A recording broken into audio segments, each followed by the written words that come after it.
இந்த பிரபஞ்சம் அப்படிங்கிறது அல்லது கடவுள் அப்படிங்கிறது நம்மளை எப்படி கட்டுப்படுத்துறாருன்னா இந்த உயிர் சக்தியை வச்சுதான் கட்டுப்படுத்துறாரு. எவனோ ஒருத்தன் தப்பு பண்ணிருக்கான், உங்களுக்கு கோபம் வருது, கோபம் வந்து அடுத்த செகண்ட் உள்ள சுகமா இருக்கா, பத்தி எரியுதா, பத்தி எரியுது. அப்ப சக்தி புறம் உறிஞ்சி விட்டுருவாங்க. எரிச்சல் வருது, சக்தி போயிடும். பொறாமையா இருக்கு, சக்தி போயிடும்.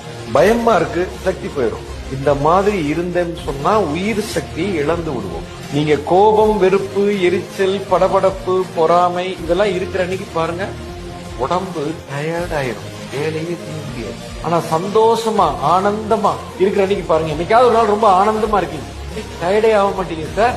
குறிப்பா ஒரு மனிதனுக்கு எப்பொழுதுமே களைப்பு இருக்கு அப்படின்னா உணர்வுகள் தவறாக இருக்கிறதுன்னு அர்த்தம். அத உணர்வை மாத்துங்க, அன்பா இருக்க தொடங்குங்க, நேசிக்க தொடங்குங்க, நன்றி உணர்வோட வாழ தொடங்குங்க. இப்போ உங்களுக்குள்ள சக்தி இருந்துகிட்டே இருக்கு, குறையவே குறையாது.